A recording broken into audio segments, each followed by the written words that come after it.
It has been a year since former Charleston County Sheriff's Deputy Emily Pelletier was accused of killing 3 women in a crash near Ravenel. Today, the family plans to remember their lives with a memorial service in Welterboro. Sean Mahoney sat down with the family and has more about their emotions heading into this day. He joins us live in the newsroom. Sean.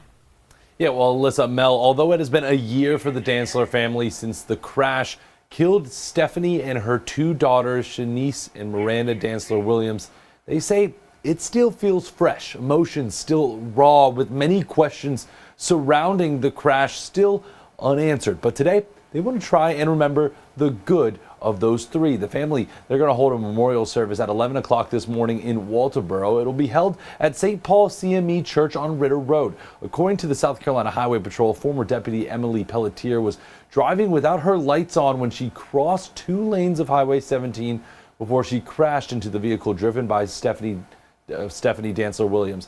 As the family remembers the accident today, they say the feelings rush back of what they felt 1 year ago.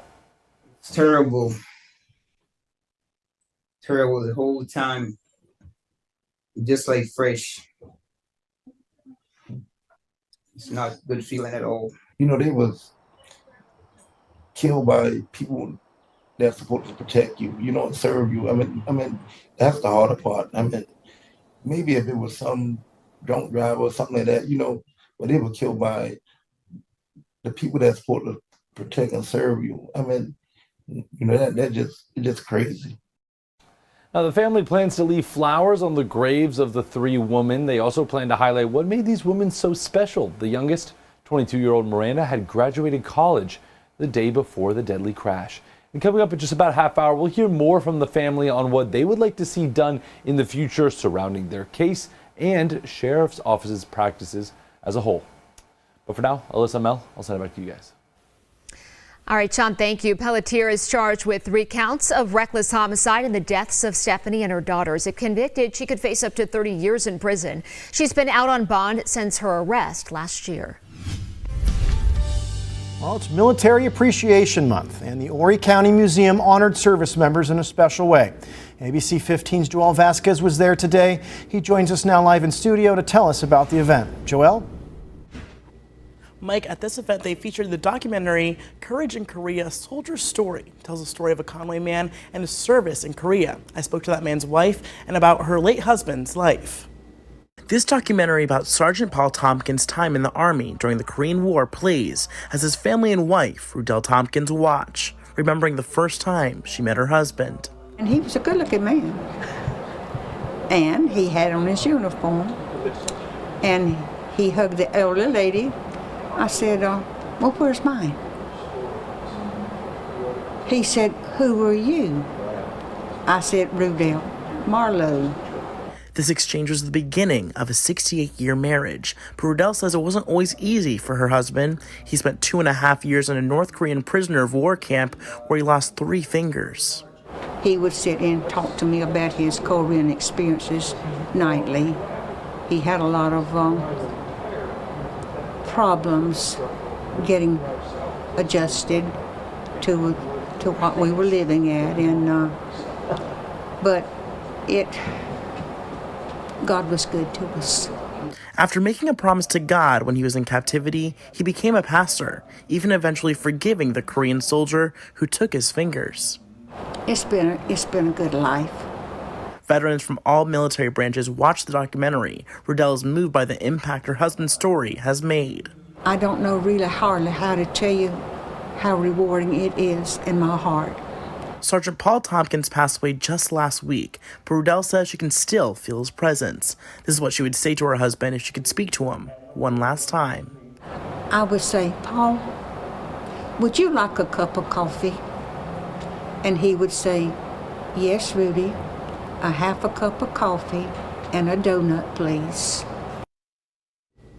Now, this was just one of many military events being held in our area this month. To see a whole list of events that you could see, just visit our website at WPDE.com and look for this story.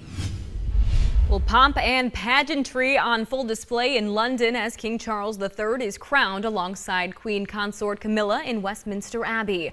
His Majesty ascends the throne following the death last September of his mother, Queen Elizabeth II.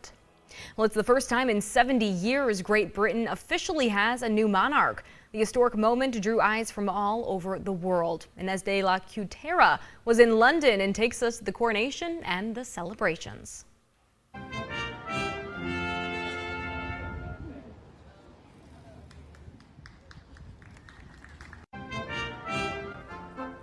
A royal celebration that spanned across the pond from the UK to Charleston.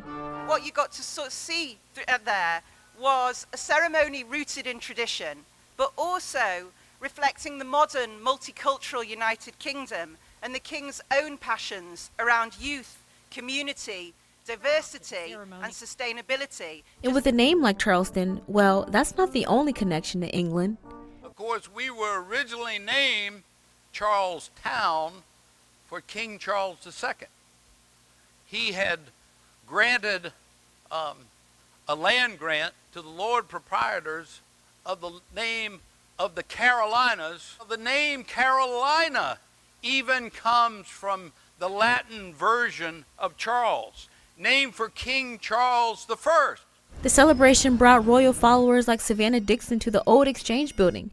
She spent a lot of time learning in London. I went to grad school in London, and we have just grown up going to London on so many vacations, and we just love it there. It's an incredible city. Being there, she grew her admiration of the royal family. Kind of felt that sort of attachment, and then we just love celebrating too. We did a huge party for Meghan and Harry's wedding, so we just always kind of been about coming out for celebrating. And spending many summers living near the royals' castle, King Charles III's coronation was a full circle moment. I saw King Charles now when he was Prince Charles many, many years ago. It's remarkable. He's had such an interesting life and a challenging life. He's been, of course, waiting for this for so long. The royal celebration will continue into the night. Well, we're never finished with the party, so we're going back to our party place right here on Broad for a derby party. So we're just kind of moving on to the derby.